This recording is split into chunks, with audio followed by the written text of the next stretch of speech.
Bonjour à toutes et à tous, ravi de vous retrouver pour cette nouvelle vidéo sur la chaîne Smile Cycling. Aujourd'hui nous allons voir ensemble comment changer correctement une cassette SRAM sur un corps de roue libre XED. C'est parti! Pour cette opération, nous allons avoir besoin d'utiliser plusieurs outils spécifiques. On viendra donc se munir d'un fouet à chaîne qui va nous permettre de bloquer notre cassette, d'un démon de cassette qui va nous permettre de dévisser celle-ci, ainsi qu'une clé qui va nous permettre de verrouiller l'outil précédent.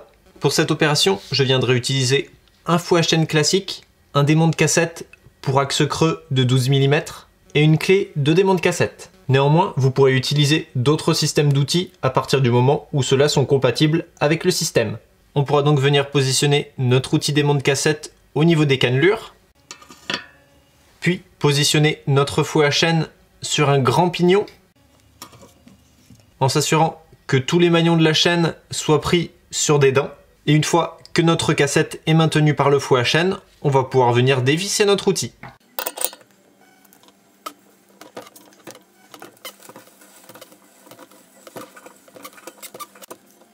On peut ensuite venir retirer notre démon de cassette ainsi que le fouet à chaîne.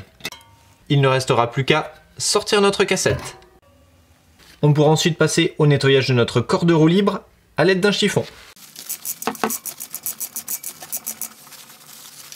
Ensuite, on va pouvoir venir regraisser notre corps de roue libre. Pour cela, on vient y appliquer un peu de pâte de montage ou de graisse blanche.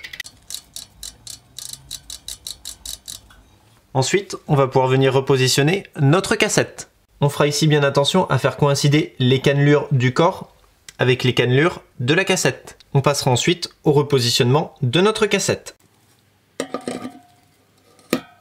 On pourra ensuite venir repositionner notre outil démon de cassette et à l'aide de notre clé dynamométrique et au couple de serrage de 40 Nm, on va pouvoir venir verrouiller celle-ci. Puis on viendra retirer notre outil. Enfin, dernière étape, on pourra venir s'assurer que notre cassette est correctement verrouillée sur notre corps en la faisant bouger latéralement. Celle-ci ne doit pas présenter de jeu. De même, vous pouvez la faire tourner latéralement pour vous assurer qu'elle soit correctement fixée. Pour conclure, on vient répéter les différentes opérations de notre changement de cassette SRAM. En 1, on va pouvoir venir positionner notre fouet à chaîne et notre démon de cassette. En 2, on viendra dévisser notre cassette. En 3, on pourra venir la retirer. En 4, on viendra nettoyer notre corps de roue libre. En 5, on pourra passer à son regraissage. En 6, on pourra venir repositionner notre cassette. Et enfin en 7, et pour finir, on pourra venir reverrouiller celle-ci à l'aide de notre clé dynamométrique. Voilà, c'est la fin de cette vidéo. Merci de l'avoir suivi. Si jamais vous avez des questions, n'hésitez pas à me les laisser en commentaire.